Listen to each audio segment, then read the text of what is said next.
코스닥, 우리나라엔 코스닥이 있다면 뉴스쇼에는 뉴스닥이 있습니다. 뉴스쇼 증권시장 뉴스닥. 오늘도 두 분의 패널 함께합니다. 세미래정책연구소 허성무 소장님 어서 오세요. 예, 안녕하세요. 그리고 바른정당의 이준석 노원병 당협위원장 안녕하세요. 예, 안녕하세요. 오늘 올해 마지막 뉴스닥인데 특이하게 인사하시네요. 아, 진짜요. 제가 오늘 어제 막년회 그걸 읽지 못하고 오늘 아침에 지각을 하게 됐습니다. 전화로 지금 길에 꽉 막혀서 이준석 위원장은 길에서 뉴스닥 특이하게 마무리. 코너 끝나고 저랑 얘기 좀 잠깐 하셔야겠어요. 예, 알겠습니다. 자, 올해 마지막 방송. 사실은 두 분에게 준비한 질문이 제가 하나 있었어요. 올 한 해를 마무리하는 여러 가지 사자성어, 교수들이 뽑은 사자성어도 나오고 여러 가지 신문들이 뽑은 것들도 나오는데 소장님, 올 한 해를 정리하는 한마디 생각하신 거 있으세요? 저는 설거지로 정했습니다. 설거지? 무슨 설거지요? 지금 문재인 대통령 체제가 출범한 지 6개월이 조금 넘었잖아요. 예. 근데 6개월 동안 한 거는 지난 정권들에 대한 설거지가 주였다. 물론 한 손으로 설거지를 하면서 한 손으로는 또 요리도 하고 있어요. 그 설거지와 요리를 동시에 하는 건 없거든요. 그런데 지금 이 정부는 설거지와 요리를 동시에 해야 되는 그런 운명에 처해 있다. 그런 의미에서 올 한 해를 정리하는 한 단어 설거지 쉽게 확 와닿네요. 이준석 위원장. 예, 저는 사실 허성무 소장님의 여당 관점에서 그걸 보시니까 이제 설거지를 표현하셨겠지만은 저는 좀 야당 관점을 보다 보니까 보수 폭망이라고 그냥 하고 싶습니다. 보수 폭망. 이게 젊은 사람들이 쓰는 폭망이라는 용어인데 완전히 망했다. 그러니까 폭 망했다 이렇게 돼 있는 건데 사실 작년 이제 10월쯤부터 최순실 사태 때문에 이어져 내려온 위기가 올해 들어가지고 최순실 사태 여파도 있겠지만은 보수 야당 간의 갈등도 있겠고 그렇죠. 물론 또 제가 봤을 때는 보수 야당이라는 게 과거에 IMF 시절에도 생각해 보면은 보수 야당이 물론 IMF 이후에도 이렇게까지 신뢰를 못 받았던 적은 없거든요. 그런데 지금은 그보다 더 심한 이제 위기에 빠져 있는 상황 속에서 제 생각에 앞으로 우리가 개헌 그러는데 보수 세력도 앞으로 한 30년 동안 뭘 기반으로 해서 정치를 할 건지에 대해서 좀 고민하는 시기가 있을 것 같습니다. 보수 폭망 설거지. 여러분은 어떤 단어로 정리하고 싶으세요? 올 한 해를 좀 보내주시고 받으면서 오늘 뉴스닥 정리 시작을 해보죠. 상한가부터 가보겠습니다. 성무 소장님. 상한가 누구 고르셨어요? 저는 안철수 대표를 골랐는데요. 안철수 대표. 이준석 위원장님 상한가요? 저도 평소엔 잘 안 올라오는데 홍준표 대표입니다. 오늘 잠깐 이거 하한가 아니고 상한가에 안철수 홍준표. 사실은 뉴스닥 연말 시상식 하면요. 홍준표 대표하고 안철수 대표가 최다 하한가 부문 대상감 아니에요? 두 분 다. 그렇습니다. 지금 어쨌든 국민의당이 어떤 사태에는 국민들이 다 알고 계시는데요. 어쨌든 내일부터 해서 투표 이제 이게 며칠간이 결정적인데 사실은 안철수 대표가 그렇게 지금 잘하고 있다 이렇게 보기는 어렵습니다. 그럼에도 불구하고 국민들의 시선을 한 몸에 받고 있기 때문에 그래서 상한가를 골랐는데. 잠깐만요. 일단 홍준표 대표 자유한국당 얘기부터 좀 해봤으면 좋겠어요. 아까 안철수 대표와 이제 인터뷰는 여러분들이 쭉 들으셨기 때문에 홍준표 대표 왜 상한가인가부터 좀 짚어보죠. 왜입니까? 우선 지난주에 나오지 않았습니까? 이제 대법원에서 최종 무죄가 확정되면서 지금까지 홍준표 대표가 말을 막 하고 이래도 보면 한쪽에 발에 모래주머니 차고 달리는 느낌이었다면은 이제 모래주머니 떼고 이제 달리는 느낌으로 이제 더 센 말들 할 것 같습니다. 아니 더 센 말을 한다는 게 무슨 말이에요? 지금까지는 보면 정부 비판하면서 또 홍준표 대표 특유의 스타일로 되게 세게 말하긴 했지만 그래도 뭔가 과거의 홍준표 대표가 하던 저격수 시절의 얘기보다는 좀 뭔가 막혀있는 부분이 있었거든요. 왜냐하면 그런 대법원 판결에 대한 부담이나 이런 것 때문에 이게 이 정도가 막힌 거였어요? 예전에 홍준표 대표 찾아보면 더 했습니다. 예전에 제가 새누리당 한나라당 원내대표 시절이나 아니면은 재선 때 이럴 때 보면은 당의 저격수 역할을 도맡아 하면서 그때 김대중 대통령 비자금도 있다 이런 말 하다가 아니면 말고 이렇게 하기도 하고 더 세게 나왔었거든요. 더 강하게 드라이브를 걸 것이다. 그래서 이번에도 보면 제천 화재 현장에 대한 평가도 그렇고 보면 갈수록 이제 홍준표 대표의 지금은 그런 시기입니다. 자신감이 붙어가지고 이제 더 센 말들이 나올 가능성이 더 있어 보입니다. 자신감이 붙었다. 그나저나 그 전에 말입니다. 허성무 소장님. 오늘 자유한국당이 좀 주목할 만한 이슈가 뭐냐면 징계위가 열려요. 여기에 회부된 사람은 여러분 잘 아시죠? 류여해 최고위원. 그리고 류여해 최고위원의 대변인 같은 역할을 해왔던 정준길 전 대변인. 두 사람이 오늘 회부가 됩니다. 근데 실은 여러분 크리스마스 사이에도 그 평화의 성탄절에도 류여의 홍준표 류여의 두 사람의 장외신 경전은 계속됐어요. 먼저 홍준표 대표가 아직도 틈만 있으면 그 틈을 비집고 당에다가 연탄을 피우면서 해악을 끼치는 사람이 있다. 이렇게 SNS에 올렸습니다. 연탄가스 정치인이 있다. 연탄가스 정치인이 있다. 이러자 류여의 최고위원도 지지 않고 주모가 주막에다가 연탄을 피우고 탈출을 해버리면 거기서 낮술 드시던 그는 어떻게 되겠는가 이렇게 올렸어요. 주모가 이제 홍 대표가 지난주에 류 최고위원 가리켜서 한 말이잖아요. 그렇죠. 예. 이렇게 설전이 이어지고 있는 상황. 예, 뭐 이런 상황이니까 이제 홍 대표 입장에서는 최고위원회에서 유해 대표를 제거해야만 최고위원회를 잘 끌고 갈 수가 있겠죠. 그럼 결국 징계에서 할 수 있는 것은 이제 제명 처분을 해야만 최고위원 자격을 박탈할 텐데. 징계위에서 할 수 있는 단계가 4단계 정도 있잖아요. 경고부터 시작해서. 근데 제명이 돼야지만 최고위원에서 탈락입니까? 아예. 자격 박탈이죠. 그런 정도 할 만큼 유해 의원이 이제 해당 행위를 했는가 이걸 봐야 되는데 해당 행위라기보다는 홍준표 대표하고 뭐 맞서 싸운 정도밖에 없어요. 그럼 이제 홍준표 대표나 지금 징계위가 만약에 제명 처분까지 강하게 간다면은 이것은 이제 짐이 곧 당이다 이렇게 되는 거죠. 그래서 거의 독재 정당으로 가는데 강력한 지도 체제를 갖추겠다 하는 거죠. 그래서 이 징계에서 어떤 결론을 내리느냐가 지금 자유한국당의 당의 성격과 미래에 나아갈 방향을 보여준다 이렇게 봅니다. 오늘 굉장히 상징적인 거다. 그렇습니다. 아마 이준석 위원장이 이 자유한국당 쪽 소식에는 더 정통하실 텐데 어떻게 지금 관측들이 나오고 있어요? 물론 지금 이제 홍 대표가 윤리위에서 이걸 처리하겠다는 의지가 강하지만은 지금 제가 봤을 때는 유해 최고위원이 홍준표 대표를 역시 본인도 이제 품위 유지 못했다는 이유로 홍준표 대표를 걸겠다라고 얘기하고 있거든요, 윤리위에. 예. 그런데 우리가 잘 알지만은 윤리위에서 원래 제명할 때 현역 의원이면은 뭐 3분의 2 이상의 의결이 필요하고 이런 절차가 있지 않습니까? 그런데 홍준표 대표도 현역 의원이 아니고요, 유해 최고위원도 현역 의원이 아닙니다. 그러네요. 그러다 보니까 두 분 다 진짜 막말 징계를 만약 받는다고 한다면 두 분 다 잘릴 수 있는 건 윤리위에서. 그렇기 때문에 저는 뭐 그런 부분이 있어가지고 과연 서로 제소했을 때 어떻게 될 것인가도 약간 궁금해지긴 하고요. 왜냐면 아까 말했듯이 품위 유지가 지금 유일한 문제인데 그 부분에 있어서는 제가 봤을 때 뭐 유해 최고도 최근에 실수를 뭐 포항 지진이나 이런 것 때문에 하긴 했지만은 홍준표 대표도 과거에 후보되기 전에도 좀 한 실수도 있거든요. 그렇죠. 이런 것도 윤리위에서 어떻게 판단할지. 왜냐면 윤리위라는 건 상당히 뭐 사법부가 공정성이 결여되면은 그때부터 사법부가 아닌 것처럼 윤리위도 마찬가지거든요, 당에서. 이게 세력 간의 싸움의 도구로 사용되면 안 되는 것이고 최종 중재자가 돼야 되는 것인데 저는 그래서 전격적으로 윤리위에서 둘 다 가벼운 경고만 하고 끝날 수도 있다. 이런 생각이 들기도 합니다. 뭐 제가 기억하고 있던 시절에 정상적인 새누리당 윤리위라면 그 정도 판단할 겁니다. 정상적이라면 합리적이라면 경고 이상 주긴 좀 어렵다 이 상황에서. 그렇죠. 상황 자체는 그렇죠. 원래 윤리위가 뭐 더 강하게 징계를 잘 못해요. 그런데 이제 지금 이게 홍준표 윤리위 아닙니까? 홍준표 윤리위고 홍준표 자체가. 대표의 자신감이 지금 충만해 있는 시기란 말입니다. 그렇습니다. 그렇기 때문에 이제 어떤 결과를 만들어낼지 한번 지켜봐야 되는데요. 그 결과가 이제 뭐 앞으로 홍준표 대표의 당 운영 방법이라든지 장악에 대한 걸 다 말해줄 텐데 지금 홍준표 대표가 계속 이야기하고 있는 것은 보면은 뭐 내년 공천도 거의 다 전략 공천하겠다는 거예요. 경선 필요 없다. 그렇죠. 경선 그런 거 해봐야 본선 경쟁력만 해친다. 지금 이런 태도거든요. 유일하게 경선할 수 있는 데는 대구 경북 말고는 없다. 뭐 이런 정도이기 때문에 그 당의 성격이 이제 어떻게 갈 것인가 짐작되는 바가 있습니다. 그러면 결국 윤리위에서 징계 수위가 어떻게 될 것인가 상식을 좀 뒤엎는 수준이 나오지 않을까 저는 뭐 그렇게 예측을 합니다. 제명까지도 상식을 뒤엎으면서 갈 수도 있다. 그런데 이제 유해 최고위원이랑 행동을 같이 하고 있는 정준길 전 대변인 이분이 검사 출신이거든요. 맞아요. 이 금태섭 후보님이랑 동기일 거예요. 맞아요. 그런데 이 정준길 대변인 저도 이제 친하게 알지만은 이분이 절대 이런 걸 묵과할 분이 아닙니다. 가만히 있을 사람이 아니다. 분명히 법원 갑니다. 이렇게 되면은 소송 들어갑니다.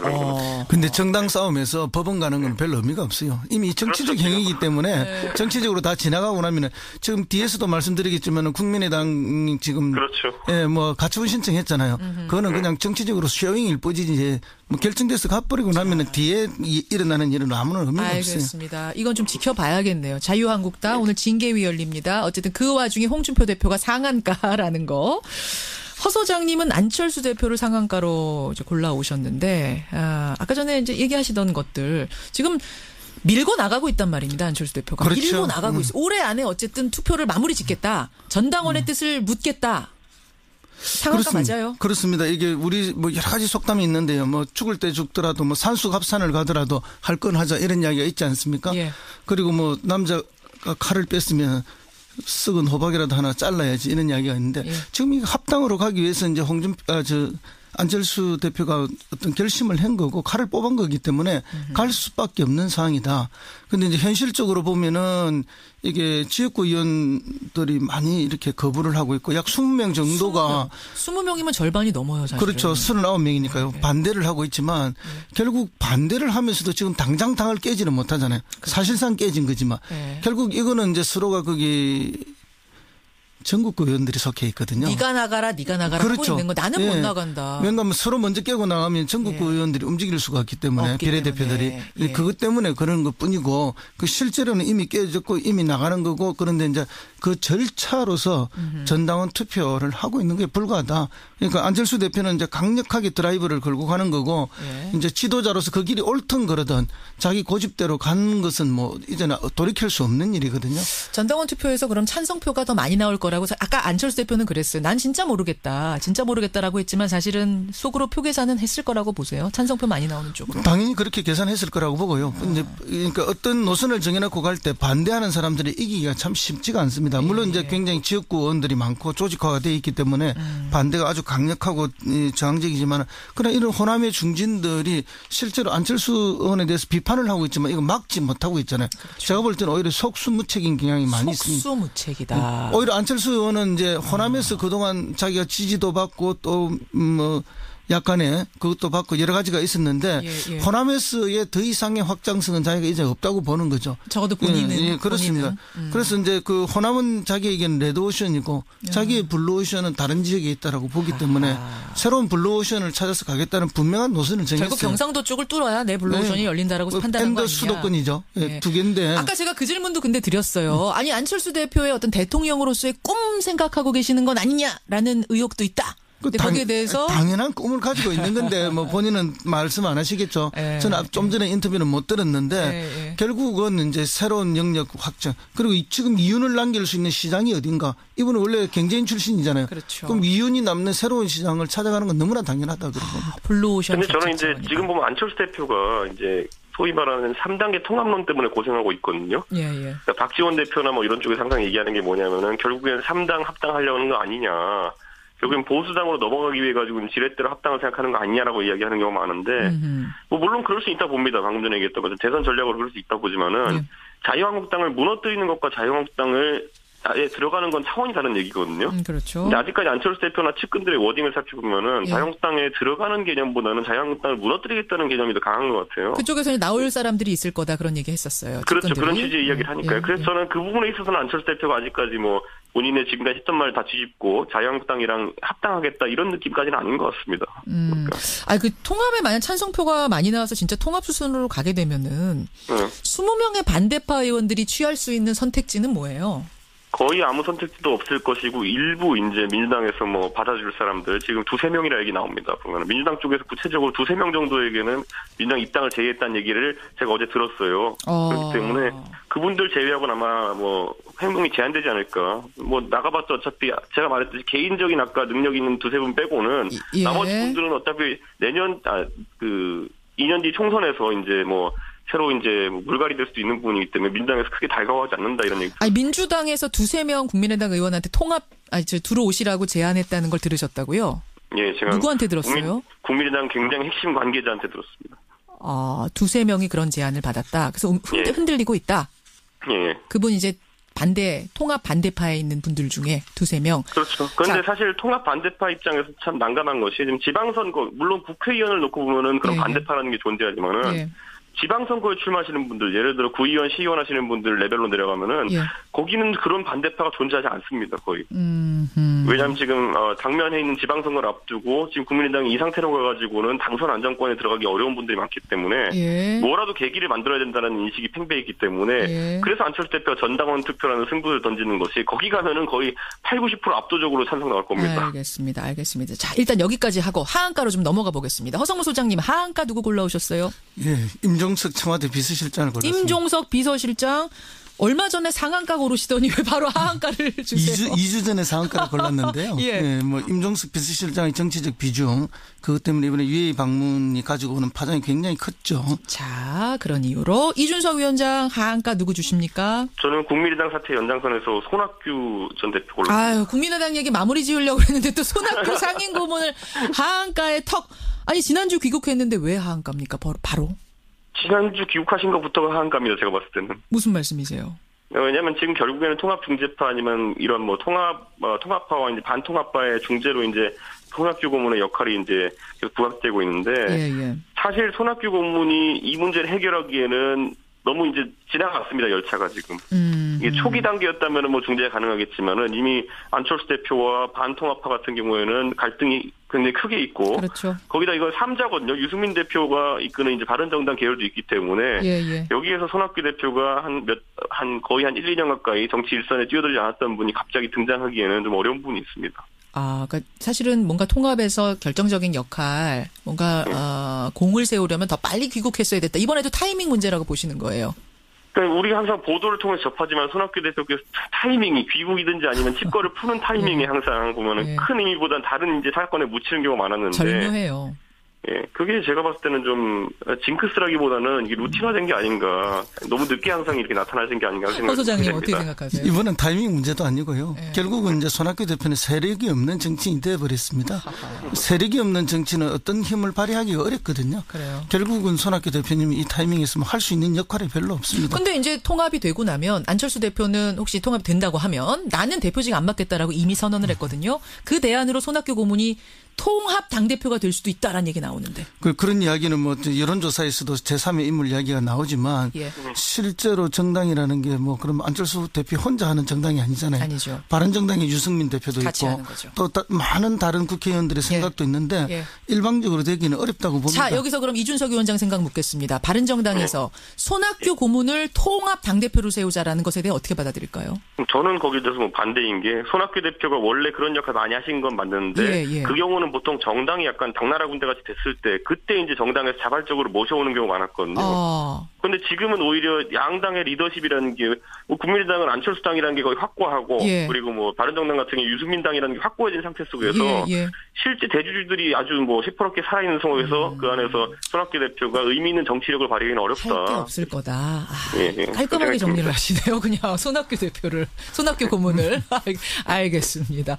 허 소장님. 네네. 하한가로 임종석 비서실장. 하한가? 예, 지금 이제 임종석 비서실장이 중동을 다녀온 지가 보름이 지나가고 있지 않습니까? 맨 처음 갔을 때는 뭐 북한 비밀 접촉설, 그다음에 뭐 전 정권 사정에 대한 무마설, 온갖 이야기들이 별설이 다 나와요. 그러면 지금은 최근에는 무슨 이야기까지 나오는가 하면은 뭐 아랍에미레이트 왕세제 조카의 연애설까지 나오고 한국의 어떤 연예인하고의 열애설까지 등장할 그까지 뭐 관련돼 있다는 이야기가 나오고 최근에 또 카타르하고의 불화설 뭐 온갖 이야기들이 다 나오고 거기에는 이제 프레임이 하나 씌워져 있죠. 뭔가 이 정부가 외교를 잘못해서 또는 전 정부의 어떤 보복을 하려고 해서 큰 국가적 위기가 있다. 특히 이제 원전과 관련해서 큰 국가에 뭐 피해를 끼치고 있다 하는 이런 뭐 심지어는 그래서 김성태 의원은 어제 그 이야기까지 원전 게이트란 말까지 했습니다. 그런 얘기까지 했어요. 그리고 오늘은 뭘 하겠다고 이야기하는가 하면은 청와대 분수광장에 가서 이제 뭐 항의를 하겠다. 이렇게까지 나오고 있는데 지금 임종석 비서실장은 휴가를 가버리고 돌아왔어도 지금 더 이상 언급할 수 없다 해서 말문을 닫아버렸어요. 맞습니다. 사라져버렸다는 거죠. 그런데 이렇게 계속 있으면 지금 야당이 제기하는 프레임이 마치 맞는 것처럼 프레임이 말릴 거다. 국민들은 이제 그런 오해를 하게 되겠죠. 이 시간이 지속되면은 그래서 빠른 어떤 대응이 필요하다.